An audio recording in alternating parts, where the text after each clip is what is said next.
ನಾವು ಮೂರು ಚೆನ್ನಾಗಿರಬೇಕು, ನಮ್ಮವ್ರು ಚೆನ್ನಾಗಿರಬೇಕು, ನಮ್ಮ ಸುತ್ತಮುತ್ತ ಎಲ್ಲ ಚೆನ್ನಾಗಿರಬೇಕು ಅಂತ ಯೋಚನೆ ಮಾಡಿದರೆ ಸಿಗೋಂಥ ಫಲ ಏನು ಗೊತ್ತಾ?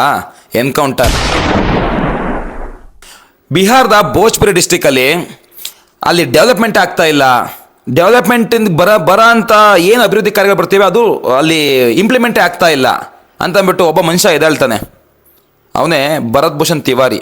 ಅವನು ಭರತ್ ಭೂಷಣ್ ತಿವಾರಿ ಅಲ್ಲ, ಭಗತ್ ಸಿಂಗ್. ಆ ಮನುಷ್ಯ ಏನು ಮಾಡ್ತಾನೆ, ನಮ್ಮೂರಿಗೆ ಯಾವುದೋ ಡೆವಲಪ್ಮೆಂಟ್ಗಳ ಕಾರ್ಯಗಳು ನಡೀತಾ ಇಲ್ಲ, ಈ ಥರ ಎಲ್ಲ ಪ್ರಾಬ್ಲಮ್ ಆಗ್ತಿದೆ ಅಂತಂದ್ಬಿಟ್ಟು ಪ್ರತಿ ಅಧಿಕಾರಿಗಳಿಗೂ ಹೋಗ್ಬಿಟ್ಟು ಅವನಲ್ಲಿರೋ ಏನು ಲೆಟರ್ಗಳನ್ನು ತೊಗೊಂಡೋಗಿ ಸಾಕ್ಷಿ ಸಮೇತ ತೊಗೊಂಡೋಗಿ ಕೊಡ್ತಾನೆ. ರಿಯಾಕ್ಷನ್ ಏನು ಬರುತ್ತೆ ಗೊತ್ತಾ? ಝೀರೋ. ಸರಿ, ಇವ್ರ ಅಧಿಕಾರಿ ನೆಚ್ಕೊಂಡ್ರೆ ನಾನು ಇವ್ರಿಗೆ ಲೆಟರ್ ಕೊಡೋದು ಇದು ಏನೂ ಆಗಲ್ಲ, ಇದು ಅಭಿವೃದ್ಧಿ ಕಾರ್ಯಕ್ರಮ ಮುಂದೆ ನಡೆಯಲ್ಲ ಅಂತ ಡಿಸೈಡ್ ಆಗ್ಬಿಟ್ಟು ಏನು ಮಾಡ್ತಾನೆ ಈ ಮನುಷ್ಯ, ಸೋಷಿಯಲ್ ಮೀಡಿಯಾದಲ್ಲಿ ವೀಡಿಯೋಗಳು ಅಪ್ಲೋಡ್ ಮಾಡೋಕ್ಕೆ ಶುರು ಮಾಡ್ತಾನೆ. ನಮ್ಮೂರಲ್ಲಿ ಈ ಕಾರ್ಯಕ್ರಮ, ನಮ್ಮೂರಲ್ಲಿ ಈ ಅಭಿವೃದ್ಧಿ ಆಗಬೇಕಾಗಿತ್ತು, ಅಭಿವೃದ್ಧಿ ಆಗಿಲ್ಲ, ಈ ಥರ ತುಂಬ ವಿಚಾರವಾಗಿ ವೀಡಿಯೋ ಮಾಡಿ ಆಗ್ತಾನೆ ಮನುಷ್ಯ. ಆದರೆ ಅದರಿಂದ ಅವನಿಗೆ ಈ ಗೌರ್ಮೆಂಟ್ ಕಡೆಯಿಂದ, ಈ ಪೊಲೀಸ್ನವ್ರ ಕಡೆಯಿಂದ ಸಿಗೋಂಥ ಒಂದು ಅವಾರ್ಡ್ ಏನು ಗೊತ್ತಾ? ಎನ್ಕೌಂಟರ್.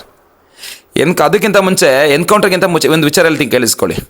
ಈ ಮನುಷ್ಯ ಹಂಗೆ ವೀಡಿಯೋ ಮಾಡಿ ಆಗ್ತಾ ಇದ್ದಾನೆ, ಇದರಿಂದ ಪ್ರಾಬ್ಲಮ್ ಆಗುತ್ತೆ ಅಂತ ಏನು ಮಾಡ್ತಾರೆ, ಅವನನ್ನು ಸರ್ಚ್ ಮಾಡೋಕ್ಕೆ ಶುರು ಮಾಡ್ತಾರೆ, ಹುಡ್ಕೋಕೆ ಶುರು ಮಾಡ್ತಾನೆ, ಅವ್ನು ಏನಾರು ಒಂದು ಮಾಡಬೇಕು ಅಂತ. ಆದರೆ ಆ ಮನುಷ್ಯ ಏನು ಮಾಡ್ತಾನೆ, ಇವರೆಲ್ಲ ನನ್ನನ್ನು ಗುಡ್ಕಾಡ್ತಾರೆ, ನನ್ನ ಏನಾರು ಮಾಡಿಬಿಡ್ತಾರೆ ಅಂತ ಅಂದ್ಬಿಟ್ಟು ಅವನು ಸ್ವತಃ ಅವನ್ನ ಒಂದು ಕಾಪಾಡ್ಕೊಳ್ಳೋಕ್ಕೋಸ್ಕರ ಒಂದು ಗನ್ ಹಿಡ್ಕೊಂಡು ತಿರುಗಾಡೋಕೆ ಶುರು ಮಾಡ್ತಾನೆ. ಈ ಪೊಲೀಸ್ನವ್ರು ಏನು ಮಾಡ್ತಾರೆ, ಈ ನಂಬಿಕೆ ದ್ರೋಹ ಅನ್ನೋ ಒಂದು ಕಾನ್ಸೆಪ್ಟ್ ನೋಡಿದ್ದೀರಾ? ಅದಿಲ್ಲಿ ನೋಡ್ತೀರಾ ನೀವು. ಈ ಪೊಲೀಸ್ನವ್ರನ್ನ ಅವನ್ನ ಹಿಡಿಯೋಕ್ಕೆ ಅಂತ ಬರ್ತಾರೆ. ಹಿಡಿಯೋಕ್ಕೆ ಅಂತ ಬಂದಾಗ ಇವನು ತುಂಬ ಆಮಿಷಗಳನ್ನ ಇರ್ತಾನೆ. ನಮ್ಮೂರು ಚೆನ್ನಾಗಿರಬೇಕು, ನನ್ನವ್ರು ಚೆನ್ನಾಗಿರಬೇಕು, ನಮ್ಮೂರು ಅಭಿವೃದ್ಧಿ ಕೆಲಸಗಳಾಗ್ತಾ ಇಲ್ಲ, ಇವೆಲ್ಲ ಆಗಬೇಕು. ಅದಕ್ಕೆಲ್ಲ ಸುಳ್ಳು ಭರವಸೆ ಕೊಟ್ಬಿಟ್ಟು, ಆಯಿತು ಬಾ ನೀನು ಗನ್ ಬಿಸಾಕ್ಬಿಟ್ಟು ಬಾ, ನಿನ್ನನ್ನು ನಾನು ನೀವು ಹೇಳಿದಕ್ಕೆಲ್ಲ ನಾವು ಒಪ್ಕೊಳ್ತೀವಿ ಅಂತ ಕರೆಸ್ಬಿಟ್ಟು ಅವನ್ನ ಎನ್ಕೌಂಟ್ರ್ ಮಾಡ್ತಾರೆ. ಪೊಲೀಸ್ನವ್ರು ಎನ್ಕೌಂಟ್ರ್ ಮಾಡಿಬಿಟ್ಟು ಒಂದು ವಿಚಾರ ಹೇಳ್ತಾರೆ, ಇವನು ಗನ್ ಹಿಡ್ಕೊಂಡು ನಮಗೆ ಎದುರ್ಸಕ್ಕೆ ಬಂದ, ನಮ್ಮನ್ನೇ ಇದು ಮಾಡ್ಕೋದು, ಆ ಸೆಲ್ಫ್ ಡಿಫೆನ್ಸ್ಗೋಸ್ಕರ ಇವನ್ನ ನಾವು ಎನ್ಕೌಂಟ್ರ್ ಮಾಡೋದು ಅಂತ ಸುಳ್ಳು ಹೇಳ್ತಾರೆ. ಎಲ್ಲಿಗೆ ಬಂದಿದೆ ಪ್ರಪಂಚ? ಎಲ್ಲಿಗೆ ಬಂದಿದೆ? ಯಾರಿಗೂ ಏನು ಕೇಳಿಸ್ತಾ ಇಲ್ವಾ?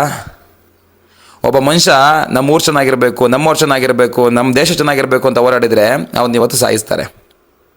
ಆಪೋಸಿಟ್ ಮಾತಾಡಿದರೆ ನೀನು ದೇಶದ್ರೋಹಿ ಅಂತಾರೆ. ಗೊತ್ತಿಲ್ಲ ಇದು ಎಲ್ಲಿ ಗಂಟೆ ನಡೆಯುತ್ತೆ, ಎಲ್ಲಿ ಗಂಟೆ ಈ ದಬ್ಬಾಳಿಕೆ ದೌರ್ಜನ್ಯ ನಡೆಯುತ್ತೆ ಅಂತ ಗೊತ್ತಿಲ್ಲ.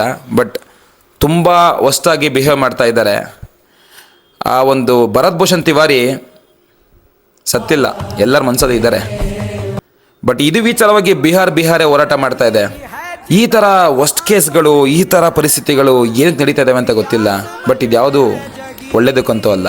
ಬಟ್ ನಾವು ಕೇಳ್ಕೊಳ್ಳೋದೊಂದೇ, ಎಲ್ಲ ನಮ್ಮ ಕಂಟೆಂಟ್ ಕ್ರಿಯೇಟರ್ಗಳಿಗೆ ಕೇಳ್ಕೊಳ್ಳೋದು ಒಂದೇ ವಿಚಾರ, ಈ ವಿಚಾರವಾಗಿ ನೀವೆಲ್ಲ ಧ್ವನಿ ಎತ್ತಲೇಬೇಕು. ಇಲ್ಲಾಂದರೆ ಫ್ಯೂಚರಲ್ಲಿ ಯಾರು ಒಬ್ಬರು ಏನಾರು ಕ್ವಶನ್ ಮಾಡಬೇಕು ಅಂತ ಹೊಟ್ರೆ ಇದೇ ಪರಿಸ್ಥಿತಿ ಮಾಡ್ತಾರೆ. ಭರತ್ ಭೂಷಣ್ ತಿವಾರಿ ಆತ್ಮಕ್ಕೆ ಶಾಂತಿ ಸಿಗಲಿ. ಈ ಒಂದು ವಿಚಾರವಾಗಿ ನಿಮಗೆ ಅನಿಸುತ್ತೆ ಅದನ್ನು ಆನೆಸ್ಟಾಗಿ ಕಮೆಂಟ್ ಮಾಡಿ ತಿಳಿಸಿ.